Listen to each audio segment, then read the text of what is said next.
Você não tem mais que pagar ITBI para colocar os seus imóveis dentro da sua holding. O STF decidiu, está garantido, você não paga mais ITBI. Você pode agora pegar seus imóveis da pessoa física e colocar aqui dentro da pessoa jurídica sem pagar o ITBI, é garantido. Você com certeza já ouviu algum discurso desse. Não ouviu? Pensa um pouco, relembra. Existem dois tipos de profissionais que fazem esse discurso. Um picareta e um idiota motivado. Qual que é a diferença desses dois? O picareta sabe que não é verdade, mas conta uma mentira. Já o idiota motivado, ele não sabe que aquilo que ele está falando é errado. Essa é a grande diferença entre ambos. Porém, qualquer um dos dois irá te colocar em um possível grande problema que você vai ter que pagar depois do seu bolso. Então fica aqui comigo que eu vou explicar essa questão do ITBI de forma resumida e objetiva, explicar o que está lá em julgamento no STF, no tema 1348, a problemática do tema 796 que vai continuar existindo, para você depois ter o embasamento e ter a ciência do que é certo hoje para tomar suas decisões, se vai valer a pena eventualmente fazer uma holding, colocar os imóveis lá dentro, pagando ou enfrentando a questão do ITBI. Então vamos lá. Começando.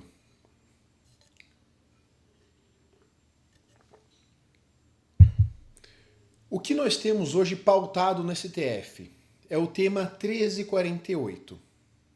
O que esse tema está analisando? Se eu, Gabriel, posso pegar os meus imóveis aqui da pessoa física e colocar a título de conferência de capital, de realização de capital, dentro da minha empresa, sem ter que pagar o ITBI, independentemente de qual atividade eu exerça nessa minha empresa. Ou seja, ainda que essa minha empresa seja apenas compra, venda e locação, que é o que a gente chama de imunidade incondicionada. É isso que está pautado hoje no STF. O placar atual é 3-0 em favor do contribuinte.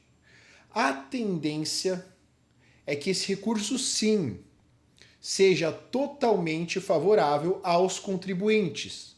E ao final tenha-se lá uma decisão dizendo que é imune de forma incondicionada, é isento, imune, a pessoa física que quer colocar seus imóveis dentro de uma pessoa jurídica. Diga-se de passagem, para vocês se familiarizarem mais, com uma holding, por exemplo. Tudo bem, então, Gabriel, se a tendência desse tema é ser favorável ao contribuinte, então por que você está dizendo que existem duas pessoas que falam que essa imunidade é garantida? O picareta e o idiota motivado. Porque, em paralelo a isso, nós temos o tema 796 do STF. E vai existir um grande conflito entre esses dois temas. E eu vou explicar aqui agora o porquê. O tema 796 é um pouco mais técnico, mas vocês precisam se atentar, vou tentar explicar de forma bem objetiva, para entender. O que foi o tema 796? Era um caso lá de 2008, de uma empresa chamada Luzframa, onde o sócio tinha 18 imóveis, fazendas, na sua pessoa física, que no seu imposto de renda valiam 80 mil reais. E na hora dele colocar na empresa, qual que é o caminho correto em 99% dos casos? Colocar pelo valor que está no seu imposto de renda. Se o imóvel está por 80 mil no seu imposto de renda, você vai colocar na holding por 80 mil, sem pagar ganho de capital, sem gerar reserva de ágio, prestem atenção nessa palavra, reserva de ágio, sempre refletir o valor que estava no imposto de renda. Esse advogado dessa empresa pegou 18 imóveis do sócio na pessoa física, que junto esses 18 imóveis totalizavam 80 mil reais, E ao invés dele integralizar pelos 80 mil reais, o que é o integralizar? Tirar da pessoa física e mandar para a pessoa jurídica por 80 mil reais, ele fez isso por 18. Ele pegou 80 e transformou em 18. O que acontece com a diferença? Vai para uma conta chamada reserva de capital. Foi gerado um ágio dentro daquela empresa limitada do lucro presumido. E isso subiu para o STF e virou o tema 796. E o que o STF decidiu na ocasião? Realmente, a Constituição Federal fala de imunidade para colocar os bens da pessoa física dentro da pessoa jurídica. Ok. Mas isso é limitado ao valor da integralização.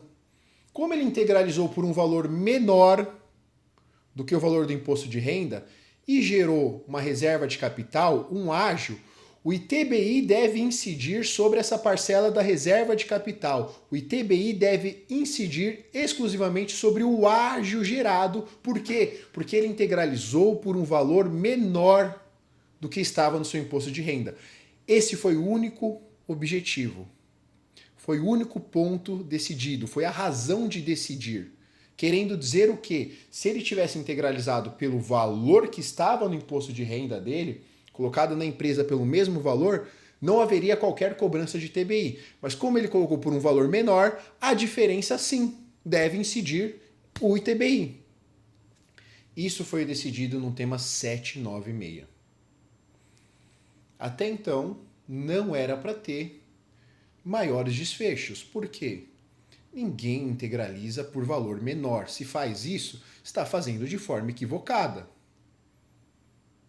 Está sendo possivelmente um idiota motivado, que não sabe a forma correta de fazer. Então, era simples, encerrou ali, ponto. Problema, prestem atenção. As prefeituras pegaram essa decisão, desvirtuaram completamente aquele julgado e começaram a fazer o quê? Cobrar a diferença para o valor de mercado. Olha, prestaram atenção? O tema 796 autorizou a cobrança sobre a parcela do ágio gerado, porque ele colocou na empresa por um valor menor do que o imposto de renda. Aí as prefeituras disseram assim, opa, o imóvel no seu imposto de renda está por 80 mil, você colocou aqui na empresa por 80 mil, mas ele vale 1 milhão, então eu vou te cobrar ITBI sobre a diferença de 80 mil para 1 milhão. Totalmente inverso, que não tem nenhuma relação com o tema 796 da STF. E todas as prefeituras, ou 95% das prefeituras do Brasil, estão fazendo isso. Elas concedem eventualmente a imunidade sobre o valor do seu imposto de renda e cobram a diferença para o valor de mercado, que é muito maior. E fazem isso desvirtuando o que está lá no tema 796. Está sendo muito judicializado. Muitos tribunais derrubam essas posturas das prefeituras, diga-se de passagem, ilegal, abusiva, aproveitadora. Mas a gente não pode fechar os olhos para o que está acontecendo. A gente não pode ser um idiota motivado de não levantar essa bola, de não apresentar esse risco. Por quê? E aí entra a necessidade do conhecimento e da atualização dia após dia. Em outubro do ano passado, presta atenção, outubro do ano passado, o STF, em uma decisão colegiada, o relator era o Flávio Dino, inclusive o Alexandre de Moraes participou e seguiu ali o acórdão, autorizou o município, cobrar a diferença do ITBI, do valor do imposto de renda, para o valor de mercado. Para o valor de mercado. Não estou mais falando de ágio, de reserva de capital. Estou falando de uma decisão do STF que citou o tema 796 e, ao final, concluiu que era possível o município cobrar a diferença de ITBI sobre o valor de mercado do imóvel. E aí me fala, o que adianta a imunidade, ainda que incondicionada, mesmo que eu só faça compra e venda e locação, sobre o valor irrisório do imóvel no imposto de renda se o município vai me cobrar a diferença para o valor de mercado. Agora, embasado numa decisão do STF. Eu vou colocar aqui na descrição para vocês, mas o número do recurso é 1.501.001, do Mato Grosso do Sul. Vou colocar aqui na descrição o número desse recurso extraordinário do STF. E o que isso vai acontecer, Gabriel? No meu ponto de vista, isso vai virar um outro tema de repercussão geral daqui 2, 3 ou 4 anos. Então, resumindo, vamos recapitular. A gente tem lá no STF o tema 1348 em julgamento, favorável ao contribuinte 3-0 até o momento, e no meu ponto de vista vai ser chancelada a vitória do contribuinte, de que é imune, eu posso colocar meus imóveis da pessoa física na pessoa jurídica de forma imune, ainda que eu só exerça a compra e venda e locação. Problema, aqui, tema 796 do STF, que não era para ser um problema, se tornou um problema pela postura das prefeituras e por essa decisão de outubro do ano passado do ministro Flávio Dino, colegiada, acompanhada ali do Alexandre de Moraes e do Zanin, salvo engano. Ou seja, já abriu um precedente no STF falando do tema 796 e autorizando a cobrança por valor de mercado. E que isso nos leva no final do dia. Ah, beleza, o tema 348 foi favorável, ganhamos a imunidade total. Problema resolvido? Não. Por quê? Porque do outro lado do tema 348 a gente tem o tema 796. Dando margem agora, com essa decisão de outubro de 2025, para a prefeitura cobrar a diferença para o valor de mercado. Adiantou alguma coisa? Bosta nenhuma. Então não existe garantia, nunca existiu. Já há muito tempo de existir o tema 1348, era uma enxurrada na internet. Ah, nossos clientes não pagam ITBI, nós temos uma estratégia, nós temos isso, nós temos não sei o que lá. Mentira. O grande problema de mercado de planejamento sucessório e holding é que as pessoas, os profissionais ruins, precisam mentir para você para te vender planejamento. E eles falam que você não vai pagar ITBI, que você não vai pagar o ITCMD, que faz a holding SA que não paga ITBI, que não paga ITCMD, que nosso time tem uma estratégia para você não pagar o ITBI e sempre dá certo. Isso não existe, a conta sempre chega para você depois. Muitos vendeu de promessa de isenção de ITBI, só que existe um período de fiscalização de 8 anos. 3 anos de quarentena, que o município verifica qual que é a atividade preponderante daquela empresa. Fim desses 3 anos, mais 5 anos para chegar à cobrança. 8 anos. Aí tá cheio de gente vendendo na internet que consegue imunidade, e faz projeto há 1 ano, 2 anos, 3 anos, não chega nem a 4. E estão lá vendendo milagre. Ou porque são picaretas, ou porque são idiotas motivados e realmente não conhecem a legislação, não conhecem a Constituição, não conhecem os temas do STF. Então, muito cuidado com esse tipo de profissional que vão te induzir a erro para vender um projeto, colocar dinheiro no bolso e depois a conta chega para você pagar. Em resumo, sobre ITBI não tem nada definido. Se você quer fazer um projeto de holding, conte com esse pagamento, conte com esse provisionamento. Você tem que saber o risco. Você escolhe os riscos que você vai assumir. Ninguém tem o direito de escolher por você ou te induzir a escolher errado, te encorajar a escolher errado, porque está pensando na venda e nos honorários. As cartas têm que ser colocadas à mesa de forma sincera, clara e transparente. Você, ciente de cada um dos cenários, de cada uma das opções, vai escolher que risco quer correr, se quer correr. Por exemplo, ITBI, vou pagar e pronto. Se der tudo certo lá no final, entro com pedido de restituição. Desde que não entre ali modulação de efeitos, vou receber imprecatório, ou eu prefiro depositar em juízo e brigar. Existem cenários.